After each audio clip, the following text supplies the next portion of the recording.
कुछ उन्होंने कहा है वो किया है, और अब वो ये कह रहे हैं कि हम हमला करेंगे आज़ाद कश्मीर पर, और हम ये कह रहे हैं कि वो तवज्जो हटाने के लिए जो कि कश्मीरियों पर जुल्म कर रहा है उससे तवज्जो हटाने के लिए कर रहा है। तो अब भी अगर हम ना समझे और यही समझते रहे तो फिर काम बहुत ख़राब हो जाएगा। वो ये मुल्क ने हमेशा इस मामले में तरक्की की है, और इस मामले में भी तरक्की के जिस तरह कश्मीर के अंदर जो जुल्म हुआ, जितना बड़ा लॉकडाउन हुआ, जितनी ज़्यादा शहादतें और जितना ज़्यादा जुल्म हुआ, उसमें भी बहरहाल उसका अपना कोई सानी नहीं है। अब ये कोई प्रेशर डेवलप हो सकता है इस रिपोर्ट के बाद भारत के ऊपर अक़लियतों के हवाले से भी, और ख़ासतौर पर कश्मीर के मामले में। देखिए, जब भी हमने कोई ये अंदाज़ा लगाना हो कि कोई काम हो सकता है या नहीं हो सकता, तो बड़ा उसका अच्छा तज्ज़िया इस तरीके से किया जा सकता है कि तारीख को देख लेते हैं, और तारीख में अगर कहीं आपको ऐसा मिलता है कि भारत ने किसी किस्म के अखलाकी दबाव को कबूल किया है, चाहे वो ह्यूमैनिटेरियन जो मुख्तलिफ ऑर्गेनाइजेशन है उनका हो, या उन्होंने तो यहाँ तक कि यूएन की रेजोल्यूशन जो कि सबसे बड़ी चीज़ है उसका कोई पास रखा है, या कोई और इंसानी हकूक़ का पास रखा है, फिर तो मैं इस बात पर गौर व फिक्र करूँ कि जी इम्कानात क्या हैं। मेरे भाई, इससे 10 गुना ज़्यादा प्रेशर भी आ जाए वो टस से मस नहीं होने वाले। उन्होंने जो कुछ कहा है वो किया है, या तो आप मुझे कहें ना कि उन्होंने इंतखाबात में जो कहा था वो फिर किया नहीं, उसके बाद जब पुलवामा के हुआ उसके बाद जो उन्होंने कहा वो किया नहीं।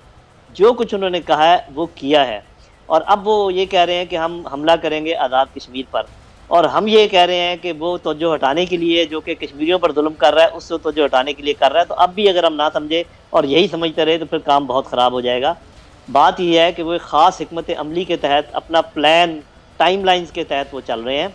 वो एक चीज़ होती है सलामी टैक्टिक्स, जिसमें होता है बारीक बारीक छोटे छोटे काम करते आगे चलते जाना। एक न्यू नॉर्मल सिचुएशन वो क्रिएट कर रहा है जिसका हमें वो आदी बना रहा है कि वो हम ये कहते रहे। और वो देखें, एक एटमी ताकत दूसरी एटमी ताकत के शहरियों को शहीद कर रही है, और दूसरी एटमी ताकत जो है वो दुनिया से शिकायत कर रही है।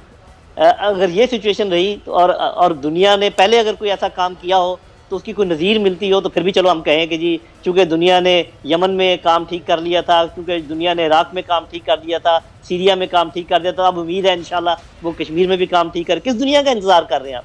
कौन सी दुनिया ने क्या किया है आज तक, और ख़ासकर मुसलमानों के लिए क्या किया है, फ़लस्तीन के लिए क्या किया है? तो ठीक है, मैं ये नहीं कहता कि हमें अपना डिप्लोमेटिक मनूवर है उसको कोई कमज़ोर करना चाहिए, वो बहुत ज़रूरी होता है।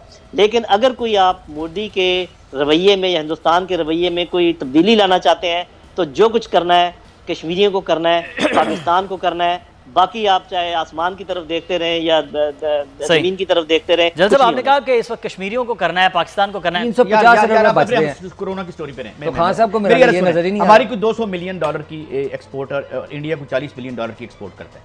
यहाँ पे पॉइंट आउट किया गया, वो खत अभी तक मौजूद है जिसमें कहा गया ये ओवर इनवाइसिंग करते हैं। यहाँ जो दवाइयाँ बनाने वाले जो मेडिकल जो रॉ मटेरियल 30 रुपए का है वो 60 रुपए का, यानी मैं मिसाल के तौर पर दे रहा हूँ, और यहाँ पे धंधा माल बनाने का है। ये वक्त था, दुनिया की 70% वैक्सीन जो है इंडिया बनाता है। ये बैठ के बात करेगा।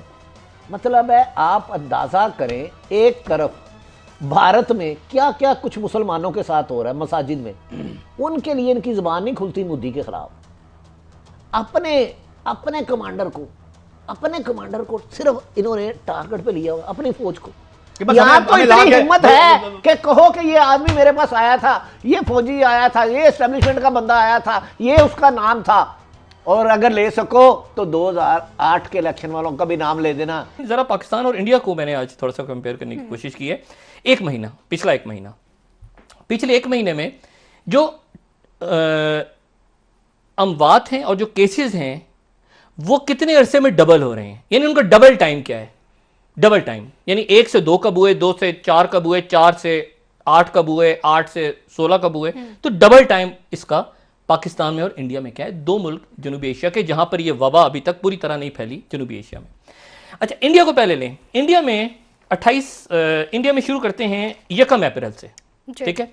1 अप्रैल को उनके पास 1998 केस थे 1 अप्रैल को।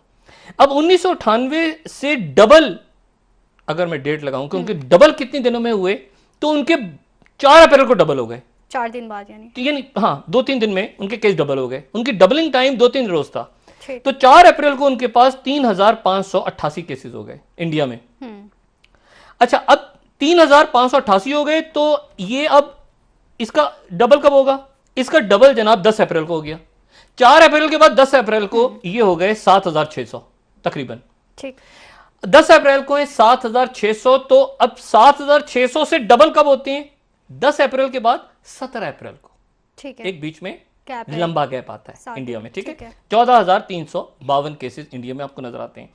और फिर 17 अप्रैल से लेके ये 14,352 केसेस डबल कितने दिनों में होते हैं? ये डबल होते हैं 17 अप्रैल के बाद से लेके 28 अप्रैल, यानी तकरीबन 29,451 केसेस हैं उनके अब, ठीक है। तो शुरू में हमको लगता है 2-3 दिन, फिर उसके बाद हमें लगता है 4-5 दिन, फिर उसके बाद हमें लगता है 7 दिन, और फिर उसके बाद 8-10 दिन, ठीक है। पाकिस्तान में क्या हुआ है? पाकिस्तान में ये सूरत हाल है कि 30 मार्च से हम शुरू करें तो 30 मार्च को 1717 केसेस थे। अच्छा, और 21 बात थी। अच्छा, अब ये 1717 केस डबल कितने दिनों में हुए? 30 मार्च से ये डबल हुए 6 अप्रैल को। 6 अप्रैल को ये हो गए 3,766, ठीक है। 6 अप्रैल को, हाँ 6 अप्रैल के बाद फिर डबल कितने दिनों में हुए?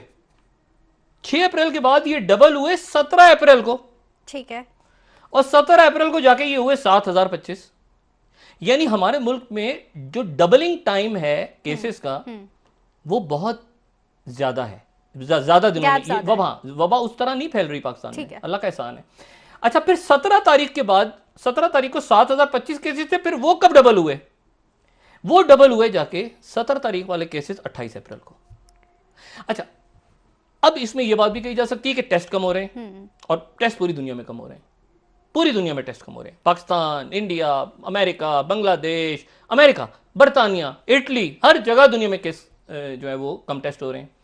लेकिन मामला ये है, और ये भी बात बड़ी अजब सी और बड़ी खौफनाक है, और इसको बयान करते हुए बड़ा एक अफसोस सा होता है, और वो ये है कि आज ये रिपोर्ट सामने आई है कि जनाब पूरी दुनिया में जितनी अमवात रिपोर्ट की गई हैं, असल में उनसे 60% ज्यादा अमवात हुई हैं। फाइनेंशियल टाइम्स की स्टोरी है, ठीक है। जितने लोग अभी तक बताया गया है दुनिया में, उससे 60% जो है वो ज्यादा लोग, यानी अगर बताया जा रहा है 2 लाख, तो असल में 2 लाख नहीं है, वो 3 लाख है, ठीक है। स्पेन, नेदरलैंड, पूरी दुनिया में रिसर्च करके फाइनेंशियल टाइम्स ने उसके बाद आज ये अपनी एक रिपोर्ट जो शेयर की। अच्छा, रिपोर्ट इसी के साथ मैं इस वीडियो को एंड करता हूँ। मुझे उम्मीद है वीडियो पसंद आया होगा। लाइक कीजिएगा, सब्सक्राइब कीजिएगा।